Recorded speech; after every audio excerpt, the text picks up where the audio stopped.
Warahmatullahi wabarakatuh dan salam sejahtera. Para baca mati sekalian, pada hari ini kita akan melihat berkaitan tentang Undang-Undang Cabdangan. Mungkin kita agak tertanya-tanya, apakah dimasukkan dengan Undang-Undang Cabdangan? Jom kita tengok slide yang seterusnya. Okay.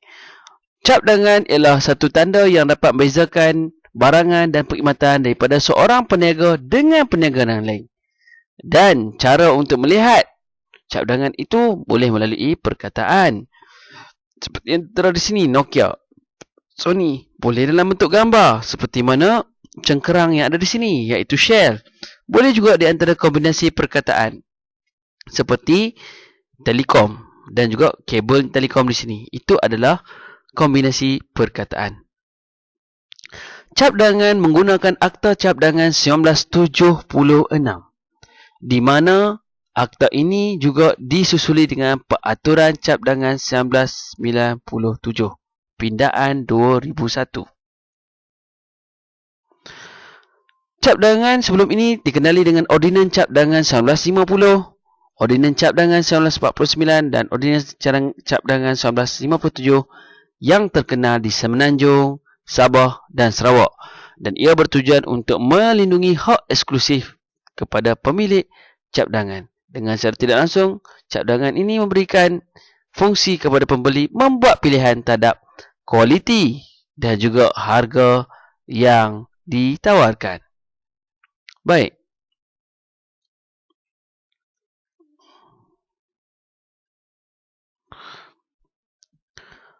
Apakah itu cabdangan?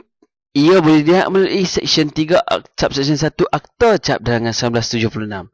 Wajar kena ingat, di dalam akta selalunya akan ada bahagian yang dipanggil sebagai definisi ataupun tafsiran. Okay.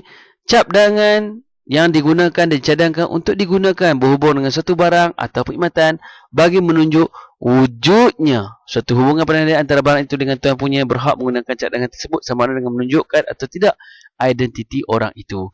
Jadi secara tidak langsung dalam definisi yang panjang ini menceritakan kepada kita bahawa cabdangan, tujuan adanya cabdangan itu untuk menunjukkan hubungan perdagangan di antara barang itu dengan tuan punya. Maknanya barang itu kepunyaan seseorang.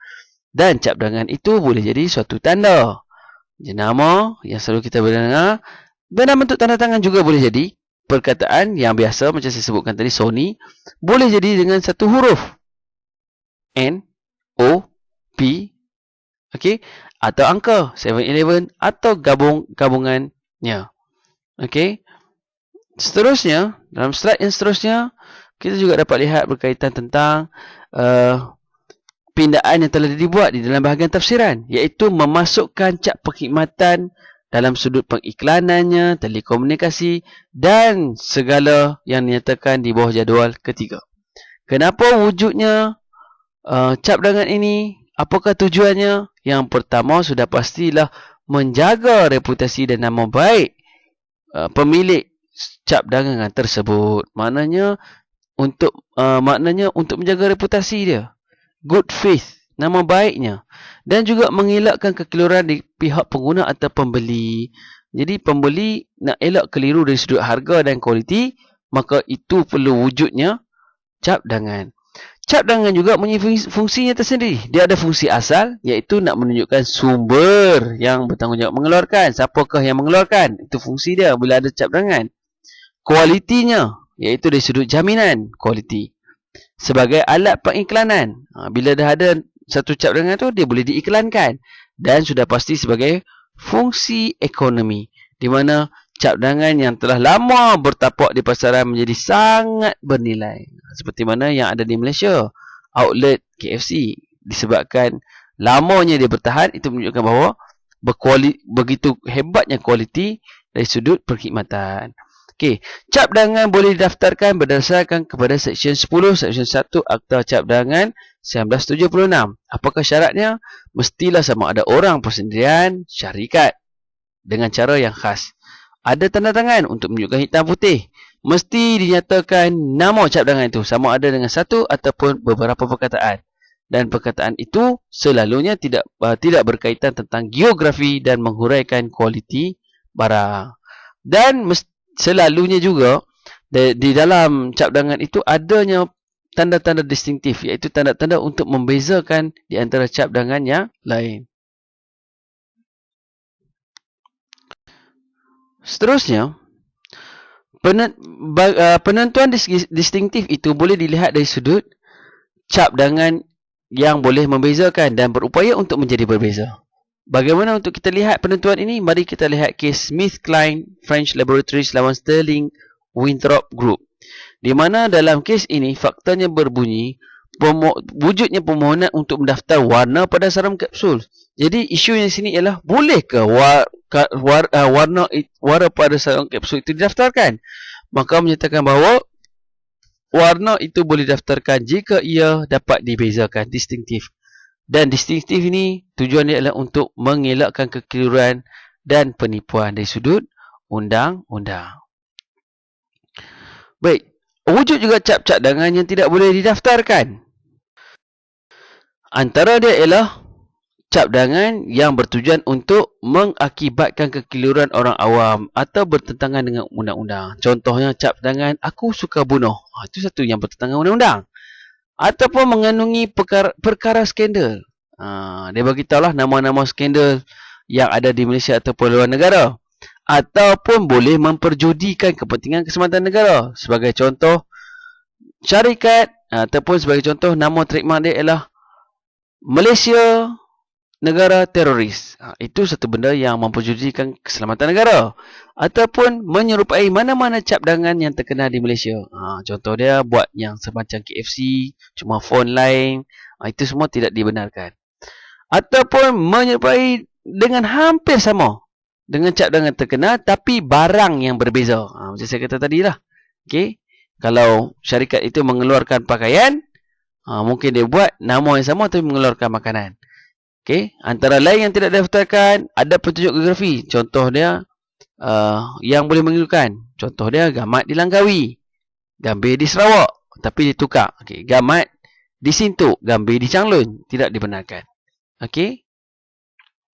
Seterusnya, kita boleh rujuk dari sudut kes di mana ia memberikan kes Elba Group Sdn Bhd lawan pendaftar cap dangan dan paten. Di mana dalam kes ini wujudnya satu permohonan untuk mendaftar cap dangan yang diberikan nama EDEX. X, diakhiri dengan X. Ditentang oleh pemilik cap dangan asal iaitu DAX. Atas alasan fonetik. Cap dangan itu hampir sama. Apa maksud fonetik? Sebutan syarikat tersebut. Walau bagaimanapun, maka memutuskan bahawa tiada sebarang kekeliruan dari sudut visual maupun fonetik. Kan tidak sama. Satu lagi mungkin seorang EDEX, satu lagi mungkin DAX. Sebutannya tidak sama, ejaannya pun tidak sama. Jadi maknanya visual dan fonetik adalah berbeza. Okey. Cap dangan yang juga tidak boleh daftarkan berdasarkan Seksyen 15 Akta Cap Dangan, di mana ia boleh ditolak sekiranya nama tersebut melibatkan hak-hak paten. Okey, paten diraja yang telah dipatenkan tidak boleh daftarkan. Satu cap khusus di Islam dalam satu peraturan dibuat sebagai cap larangan. Tak boleh juga kalau menteri. Yang dimaksudkan menteri di sini ialah menteri KPDNKK. Okey. Dan juga sebab-sebab lain. Sebagai contoh, menggunakan nama yang di-Pertuan Agong, milik raja-raja, ataupun menggunakan lambang diraja, lencananya, lambang kebangsawanan, itu semua akan ditolak oleh pendaftar cap dangan. Okey. Antara lain termasuklah logo ASEAN, logo PDRM, ATM dan sebagainya. Kita masuk nota yang seterusnya. Apakah hak yang boleh dimiliki oleh pemilik cap dangan? Pemilik boleh serah cap dangannya kepada mana pihak lain. Pemilik juga boleh guna cap tersebut. Dia boleh serahkan hak dia boleh guna cap tersebut.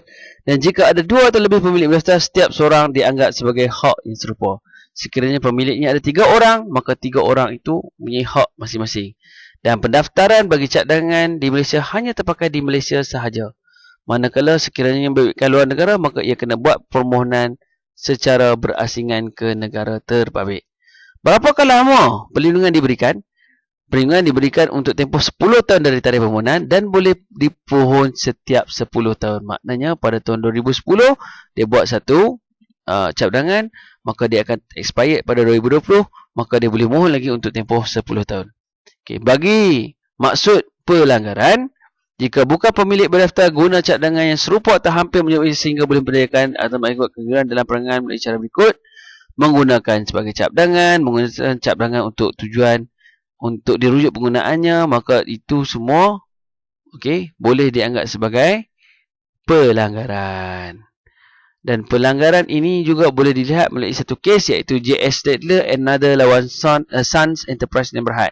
Ingat tak lagi? Stadler, pen dia color apa? Pen dia color jalur kuning hitam. Sons Enterprise juga mengeluarkan jalur kuning hitam.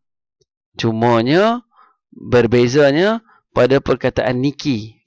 Di mana Sons Enterprise mempunyai perkataan Nikki, tapi mempunyai ciri yang sama. Maka memutuskan bahawa tetap berlaku pelanggaran kerana ciri penting dilihat bukan pada perkataan, tetapi jalur kuning hitam pada pensel tersebut.